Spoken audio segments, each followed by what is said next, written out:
It is now time for one of my favourite segments every week because it's about health. Doctor, my eyes, tell me what is wrong, 'cause I am wise to leave them open for so long.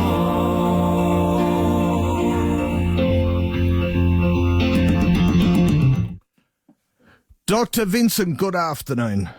Good afternoon, Richard. Good afternoon, Josh. It is always a good day when Josh calls me, preparing me for my segment with you, Richard. There we go. We love Josh. He's a good man.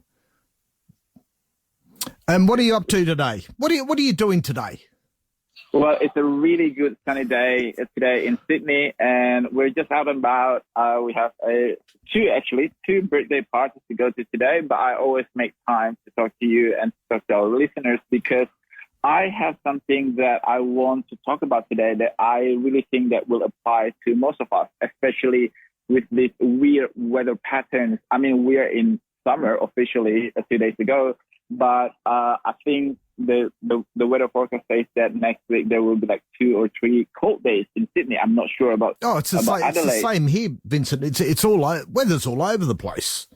Exactly, and I coined a term called that I call WinSum, which is winter in summer. And a lot of us probably did not associate summer with cold, flu, or being sick because we associate it with being outdoors. We associate it with being on the beach, outside in the sun. But some of us are still living in the bubble for much of the past 2 years, and this has actually allowed our immune system into a false sense of security.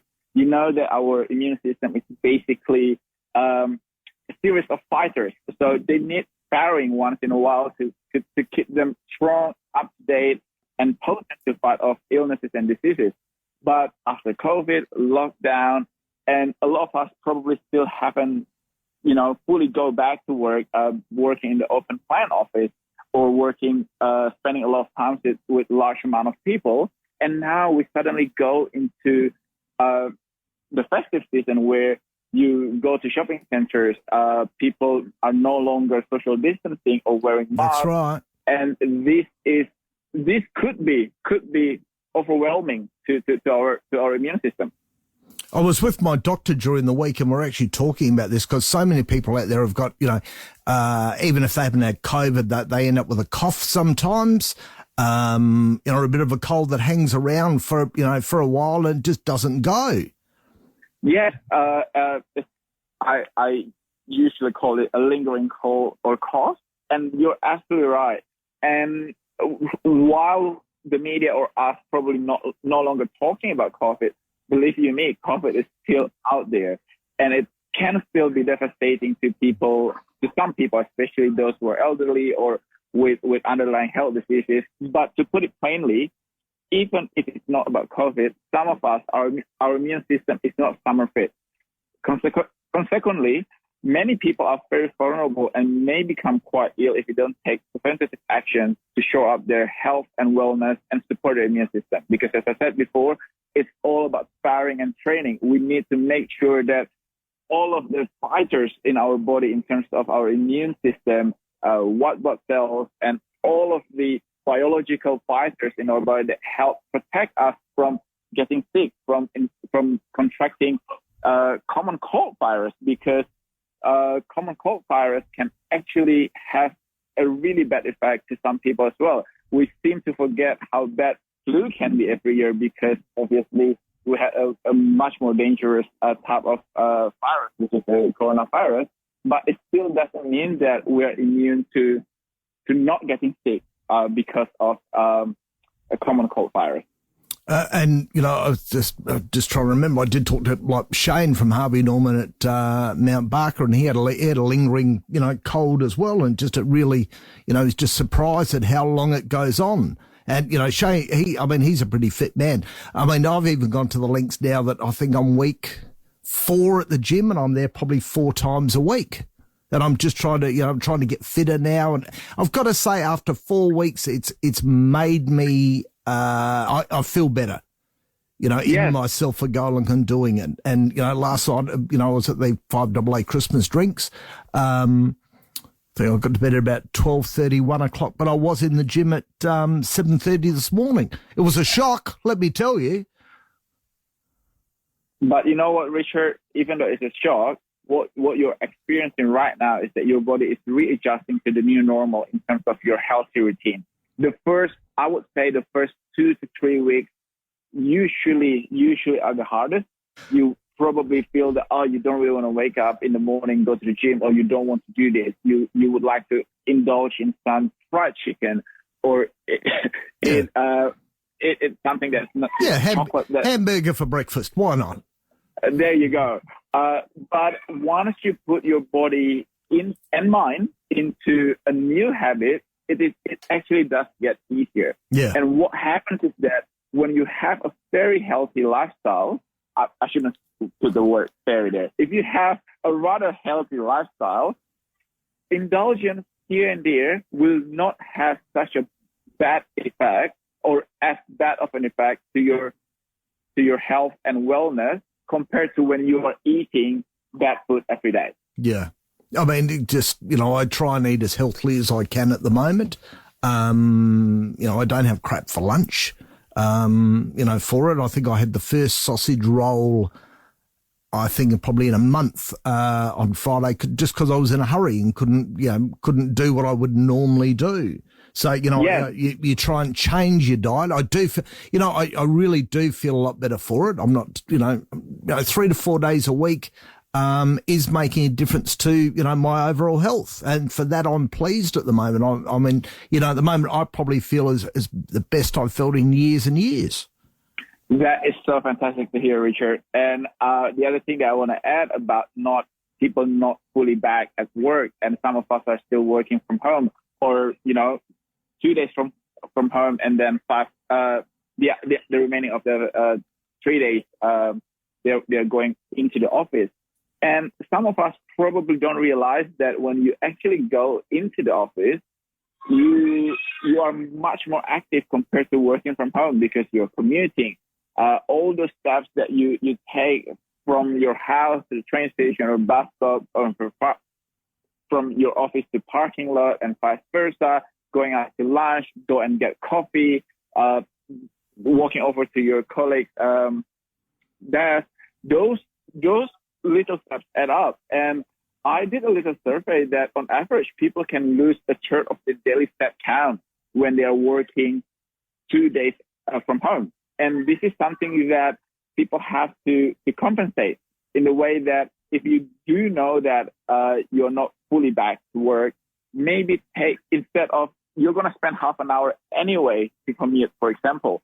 So maybe use the half an hour to take your kid or your dog, or you and your partner going around the block, because you need to make up for those lost steps.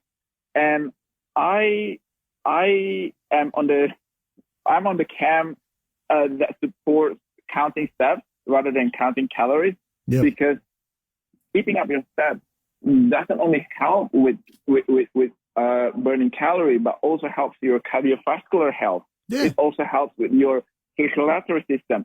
All of these systems that eventually make up a strong immune system. And, we need that sort of thing, especially, I think we're heading towards another peak in COVID. I know we've had a big jump here in South Australia. We should make sure we keep sanitizing as well, shouldn't we? Yes. Again, this is a good habit that we pick up during the height of COVID. Yeah. We should not forgo that. We have been taking hand sanitizer and masks everywhere before. Maybe, especially during this very busy festivities and really busy retail period, at the very least, take your mask with you. You never know if you're in the middle of a shopping center and everybody's coughing and it's not very well ventilated. Yes. Put on a mask. Don't feel bad. I mean, at the very least, you're protecting yourself, because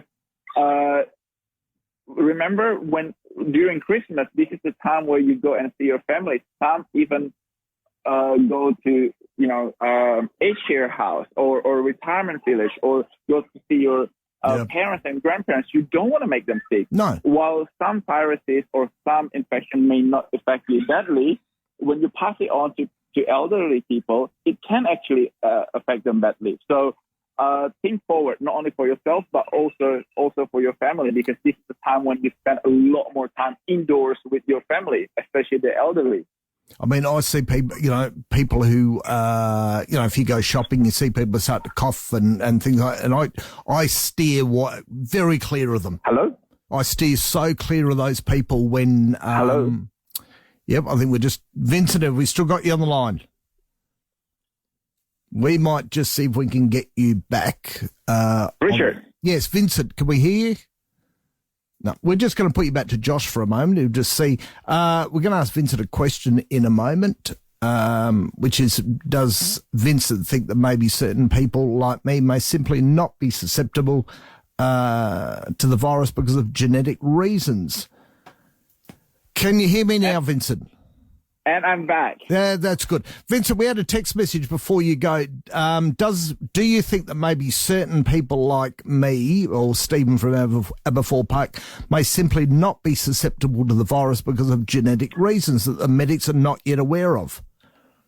That is something that I literally just had a discussion with my colleagues last week.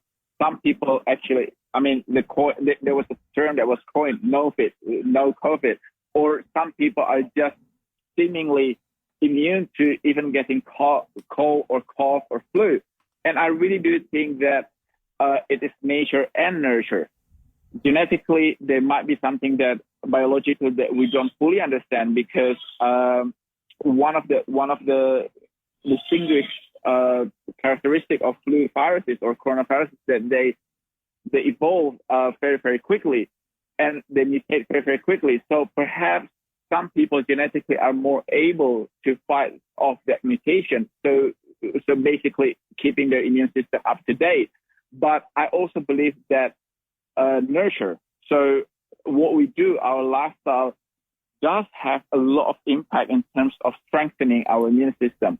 Obviously, if people are leading a healthier lifestyle, I do believe that they are much more able to fight off diseases, or even when they fall sick, the duration of them being sick is much shorter compared to people with bad habit or poor health.